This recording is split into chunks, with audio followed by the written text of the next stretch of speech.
गौतम बुद्ध की एक प्रचलित कथा के अनुसार एक दिन सुबह सुबह सभी शिष्य बुद्ध के प्रवचन सुनने के लिए एक साथ बैठे हुए थे। कुछ देर बाद बुद्ध अपने साथ एक रस्सी लेकर आए।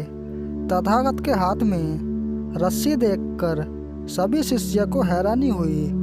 बुद्ध अपने आसन पर बैठे और उन्होंने रस्सी में एक के बाद एक 3 गांठ बांध दी। इसके बाद उन्होंने अपने शिष्यों से पूछा कि ये वही रस्सी है जो गांठ बांधने से पहले थी।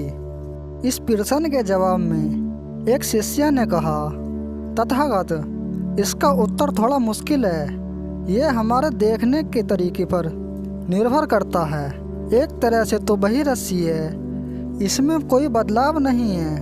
एक अन्य शिष्य ने कहा, अब इसमें 3 गांठें लगी हुई हैं जो कि पहले रस्सी में नहीं थी। इसे बदला हुआ भी कह सकते हैं। कुछ शिष्यों ने कहा कि वास्तव में मूल रूप से वही रस्सी है, लेकिन बदली हुई दिख रही है, लेकिन इसका मूल्य स्वरूप बदला हुआ नहीं है। शिष्यों की बात सुनकर बुद्ध ने कहा कि आप सही बोल रहे हैं, अब मैं इन गांठों को खोल देता हूँ। ये बोलकर बुद्ध रस्सी के दोनों सिरों को खींचने लगे। बुद्ध ने पूछा कि क्या इस प्रकार रस्सी की गांठें खुल जाएंगी?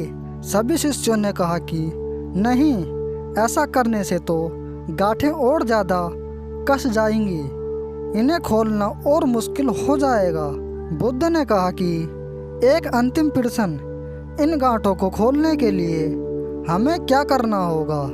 शिष्यों ने कहा कि हमें इन गांठों को ध्यान से देखना होगा, जिससे हम जान सकें इन्हें कैसे लगाया गया है। इसके बाद हम गांठें आसानी से खोल सकते हैं। बुद्ध इस जवाब से संतुष्ट हो गए और उन्होंने कहा कि ये सही बात है, हम परेशानियों में फंसे रहते हैं और बिना कारण जाने ही उनका हल खोजने लगते हैं, जबकि हमें पहले समस्याओं के मूल को समझना चाहिए।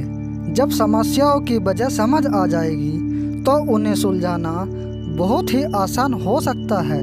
दोस्तों, अगर आपके जीवन में भी कोई कठिन समस्या आए तो आपको बिल्कुल भी परेशान नहीं होना है तथा शांत स्वभाव से उस समस्या से बाहर निकलना है।